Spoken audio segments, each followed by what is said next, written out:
Hello, folks. Oh, is this an exciting time for us? It's been too long. Way too long. At least for me. For you, you've probably seen the last couple things just a few days ago when I last uploaded these things, but whatever. For me, we are starting fresh, we are starting new for 2022.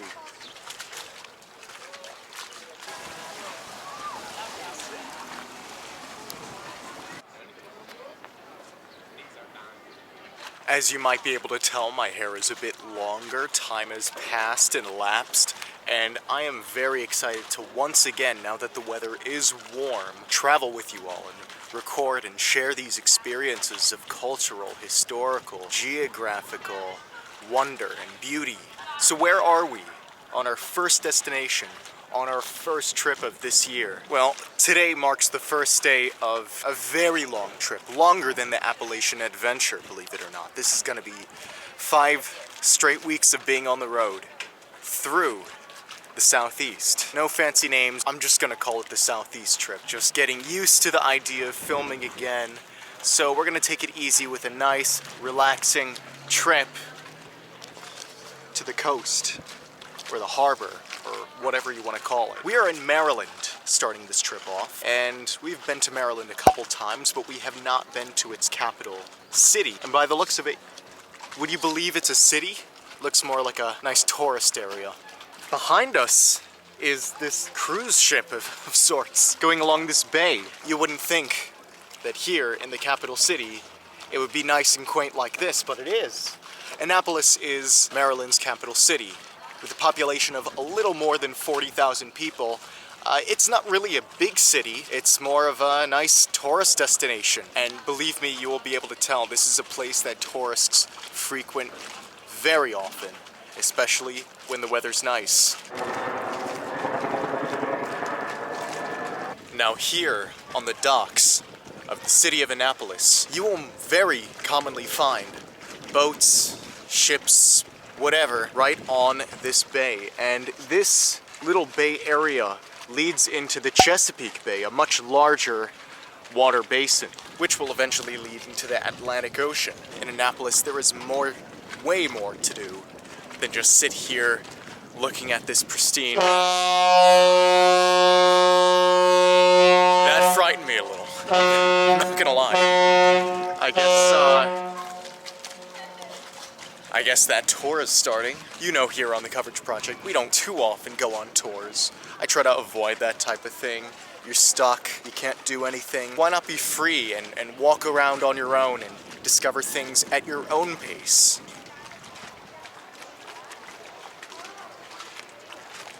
But as I was saying, Annapolis is much more than just a tourist haven. It's a very old, historic city, and it really deserves more than the typical tourist's perspective to showcase this beautiful city in Maryland. I think it's about time we get off this dock and actually see what Annapolis, the city, the town, the tourist area, has to offer.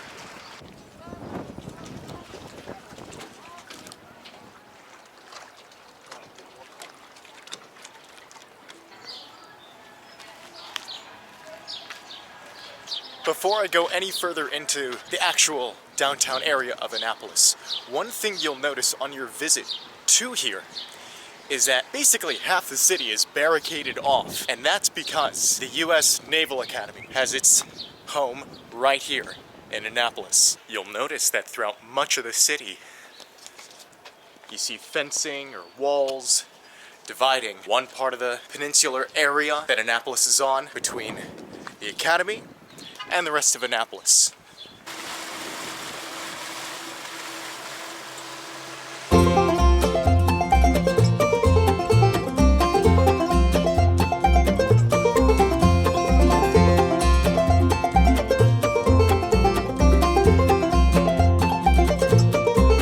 So it's clear to see this downtown, very walkable, very friendly. I mean, there are sure a lot of tourists here, but you can see the wonder, the awe that comes from just walking through this downtown.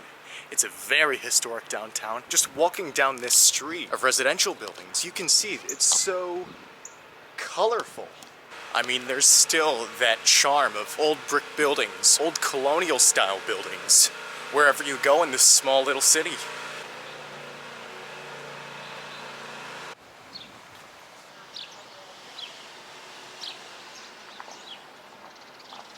Now, if you want a quiet reprieve away from the busy tourist crowds in the downtown, well, you are in luck. Where we are looks like a grand old Capitol building. You know why that is there. This is the state capital of Maryland. So it's only fitting that this large building would be here. And it seems, from my general perspective, just showing up here, that this is less frequented, away from the crowds. And it's nice for just a quiet walk.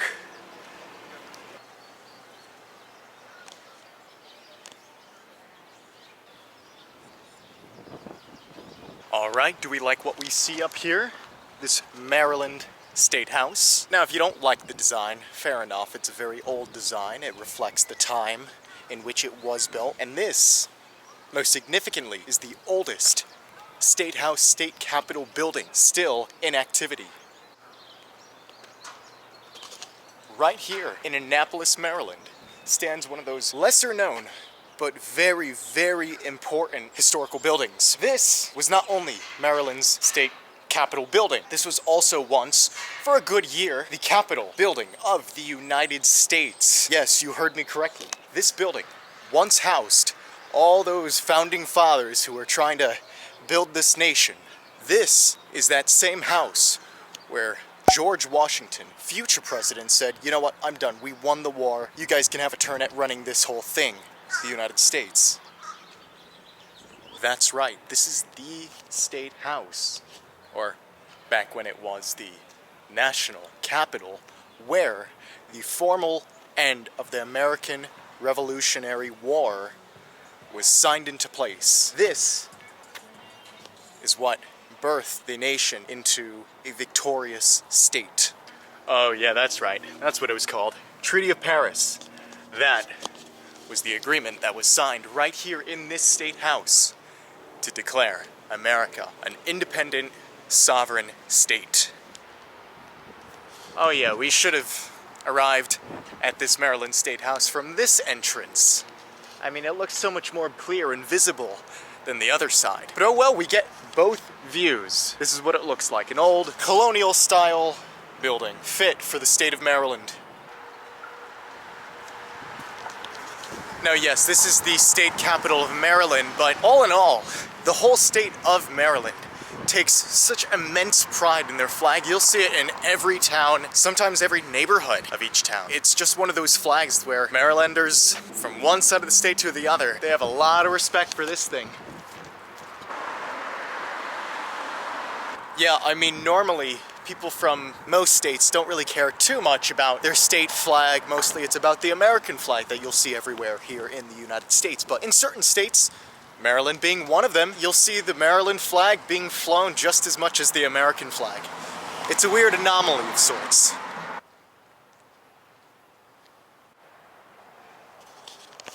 And of course, I'd be remiss not to mention Thurgood Marshall, the first African-American Supreme Court Justice from the state of Maryland.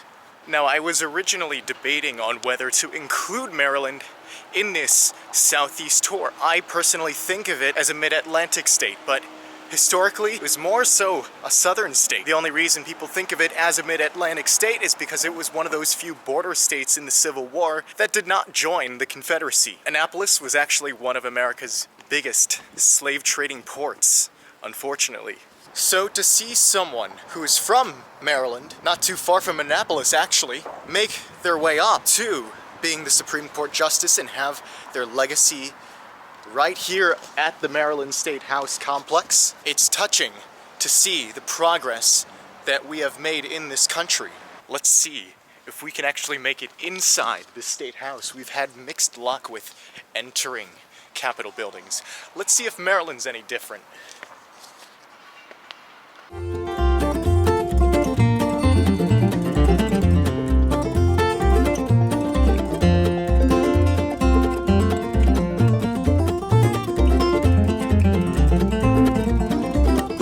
What a great touch to have the original Senate room, still intact. Most state capitals won't have that, but I guess for a state which has a lot of significance in its state house with respect to American history, I guess it makes sense. I mean, this is the room where Washington resigned as general. Washington actually originally wanted to just go back to his farm in Virginia, but there was such demand for him to be a leader after his heroism in the Revolutionary War that eventually he became president. But right here, he told everyone he was done.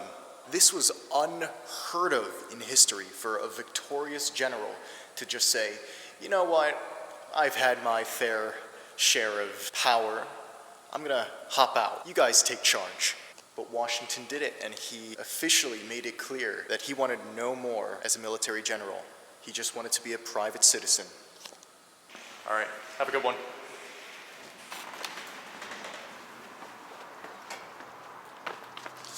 Well, that was an adventure. If you didn't know, most state capitol buildings, if not all, whoever goes in, go through a metal detector. Just like if you were in the airport and were interrogated by TSA and all that. They want to make sure that these buildings are safe from any sort of danger or harm. So that's just something you go through. I can't stress it enough. This is such a quaint little walkable city. For being the state capital, it's surprisingly walkable. Look at all those original brick streets. This must be the older part of town. It's just a guess, but where there are bricks in the road, that's where it is. I find it so fascinating that the street signs show a bit of history. Just Maryland Ave, paved 1717, formerly Northeast Street.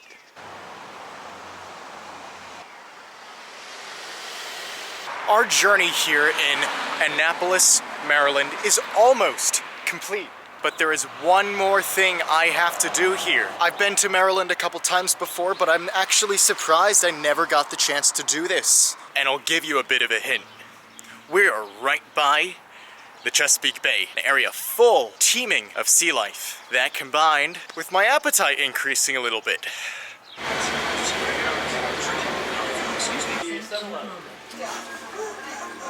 Okay, we are back in the downtown area of Annapolis, a place called Ego Alley, which I showed before but didn't really name.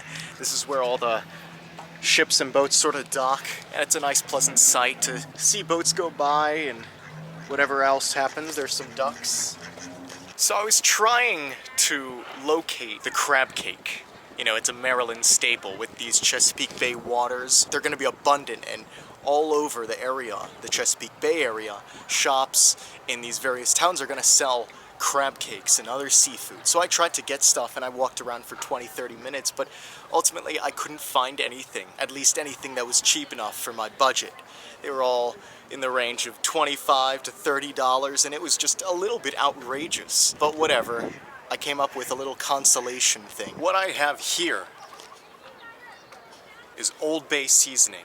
Now this, from what I heard, is Maryland's signature seasoning. And apparently you put it on seafood, poultry, salads, and meat, so it's like a universal thing. I'm gonna take this back to my trailer because I need some spice in my life in terms of food.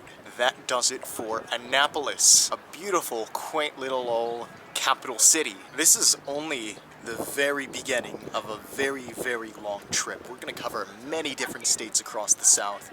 We're gonna have fun doing it. We're gonna see a lot of new things, a lot of new places, immerse ourselves in lots of culture. And I hope to get as much done on film as I possibly can so I can share with you all the beauty, got a hair in my mouth, the beauty of the South. It's a region of the US that I think a lot of people stereotype, and I want to be the person to leave those stereotypes at the door and really capture an authentic picture of what the southeast region of the US is like. So more videos are sure to come. So with all that said, I'll leave it at that. Sitting at the dock of the bay here in Annapolis, Maryland. More travels to come. I will see you at the next. The video's not quite over. I bought some Old Bay seasoning a couple hours ago and I showed you all. I wanted to demonstrate how you would use it and what it tastes like and all of that, because I think just showing you doesn't do enough justice. I think for Maryland's favorite seasoning, I have to do this as well. So, it says you can put it on any sort of meat, salad, sandwiches, fries. Well, all I really have is ramen, noodles, and a bit of canned meat. So I made myself a little bit of a concoction, like a ramen salmon, as you can see here. And after making it, I can say it's amazing with the seasoning added. It has this sort of, how would you call it?